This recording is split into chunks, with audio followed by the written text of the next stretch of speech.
Hello hi guys. Bimbisara movie director Vashishta garu present Chiranjeevi గారితో Vishwambhara movie చేస్తున్నారండి.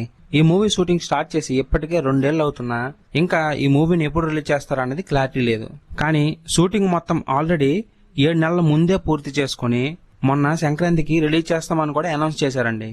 కాకపోతే మూవీలో గ్రాఫిక్స్ కరెక్ట్ గా లేకపోవడంతో మళ్ళీ ఆ గ్రాఫిక్స్ పనులు చేస్తున్నారు ప్రెజెంట్.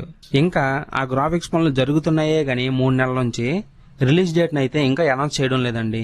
అయితే ఇప్పుడు వశిష్ఠ గారు ఆ మూవీ ప్రమోషన్స్ లో భాగంగా కొన్ని ఇంటర్వ్యూస్ ఇస్తున్నారండి.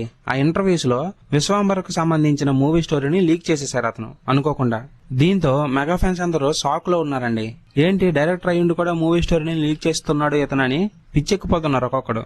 ఇంతకీ తను లీక్ చేసిన స్టోరీ ఏంటంటే, మన హిందూ పురాణాల ప్రకారం మనకి 14 లోకాలు ఉంటాయని మనం చదువుకున్నాం కదా.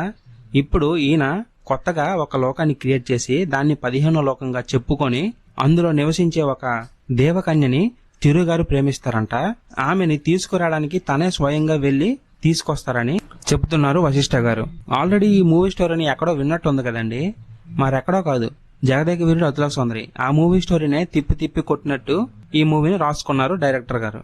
అందుకే ఈ మూవీ స్టోరీని విన్న ఫ్యాన్స్ చాలా డిసప్పాయింట్ అవుతున్నారండి. చిరు లాంటి యాక్టర్ మీకు దొరుకుతుంటే ఇలాంటి స్టోరీలా మీరు తీసేది అనే భ్రమలో ఉండిపోయారు ఫ్యాన్స్. అయితే ఇవన్నీ పక్కన పెట్టేస్తే ఈ మూవీ గ్రాఫిక్స్ పై చాలా ఇబ్బందులు ఫేస్ చేస్తోందండి మూవీ టీం. ఇన్ని ఇబ్బందులు ఫేస్ చేస్తున్నా సరే ఇంతలో ఫ్యాన్స్ కి ఒక సంతోషకరమైన వార్త ఒకటి తెలిసిందండి. అదేంటంటే, ఇంతకు ముందు కలిగితో గ్రేట్ గ్రాఫిక్స్ అని పేరు తెచ్చుకున్న ఒక కంపెనీ ఇప్పుడు విశ్వాంబరం మూవీకి పనిచేస్తోందంట. ఈ విషయాన్ని తెలుసుకున్న ఫ్యాన్స్ ఎగిరి గంతేస్తున్నారంటే నమ్మండి. ఎందుకంటే ఆల్రెడీ కలికి మూవీకి సంబంధించిన గ్రాఫిక్స్ చూశారు కదా, ఏ రేంజ్ లో వర్కౌట్ అయ్యిందో. అలాంటి గ్రాఫిక్స్ కానీ ఈ విశ్వాంబరం మూవీకి వర్కౌట్ అయ్యిందంటే వేరే లెవెల్ అండి. చిరు గారు బ్లాక్ బస్టర్ ఇటు కొట్టడం కన్ఫర్మ్ అయిపోతుంది. ఆ గ్రాఫిక్స్ గానీ కరెక్ట్ గా వర్కౌట్ అయిపోతే మాత్రం. మరి ఈ పని ఏదో ముందే చేసి ఉండొచ్చు కదా అని మూవీ మేకర్స్ కి చాలా మంది ప్రశ్నిస్తున్నారు కూడా. కాకపోతే 1-2 తప్పులు చేయకపోతే తన తప్పు వాళ్ళకి ఎలా తెలుస్తుంది చెప్పండి. ఈ విషయం అందరూ గమనించుకోవాలి. మరి నెక్స్ట్ ఈ మూవీకి సంబంధించిన బీజిఎం కూడా చాలా సూపర్ గా వచ్చిందని తెలుస్తోందండి.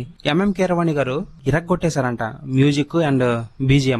ఇప్పటికే రిలీజ్ అయిన ఒక సాంగ్ కొంచెం పెద్దగా వర్కౌట్ కాకపోయినా మిగిలిన మంచి సాంగ్స్ అన్ని వెనక్కి ఉంచారంట మూవీ ప్రమోషన్ స్టార్ట్ చేసేటప్పుడు ఒక్కొక్కటిగా రిలీజ్ చేయడానికి. అంటే దీన్ని బట్టి చూసుకుంటే మూవీ మేకర్స్ కూడా పకడ్బందీగా ఉన్నారండి. ఎప్పుడు ఏది రిలీజ్ చేయాలన్న దానిపైన. మూవీ ఎప్పుడు రిలీజ్ అవుతుందో తెలియదు కాబట్టి ఆ ఇప్పుడు ఉన్న సాంగ్స్ అన్నిట్లో లీయెస్ట్ గా హైప్ ఉన్న సాంగ్ ని వదిలేసి ఆ మూవీ ఒకటి ఉందని ఓకే చేసుకున్నారు. తర్వాత మెయిన్ గా ప్రమోషన్స్ జరిగేటప్పుడు ఒకటొక్కటిగా మంచి సాంగ్స్ అన్ని రిలీజ్ చేస్తారని తెలుస్తోందండి. అదే గాని నిజమైతే చిరంజీవి గారి ఫ్యాన్స్ కి ఫుల్ మీల్స్ దొరికినట్టే. ఇప్పటికే ఆయన తీస్తున్న మూవీస్ తో వాళ్ళ ఫ్యాన్స్ చాలా ఇబ్బందులు పడుతున్నారు. మా హీరోకి ఒక సాలిడ్ హిట్ అయినా లేదనే భ్రమలో ఉన్నారు. కానీ ఈ మూవీతో ఎలాగైనా దాన్ని తిరగరాయాలని మూవీ మేకర్స్ అండ్ చిరంజీవి గారు కూడా ఆలోచిస్తున్నారట. అందుకే ఇంత టైం తీసుకుని ఆ మూవీ గ్రాఫిక్స్ పై వర్క్ చేస్తూనే ఉన్నారు. ప్రొడ్యూసర్స్ కి ఇబ్బంది అవుతుందని తెలిసినా సరే ఆయన ఒక్క విషయంలో కూడా వెనకడుగు వేయడం లేదంట. అదే కదా ఏ మూవీ మేకర్స్ కైనా అవసరమైనది. అదండి మరి. ఈ విషయంపై మీరేం భావిస్తున్నారో కింద కామెంట్ సెక్షన్ లో తెలపండి. అలాగే మా ఛానల్ లో కంటెంట్ చూసి నచ్చితే సబ్స్క్రైబ్ చేసుకుని మమ్మల్ని ఎంకరేజ్ చేయండి, సరేనా? అలా మీరు సబ్స్క్రైబ్ చేసుకుంటే మేము పెట్టే ప్రతి వీడియో మీకు నోటిఫికేషన్ గా వచ్చేస్తుందండి. సరే మరి, bye guys, take care, thank you for watching my video.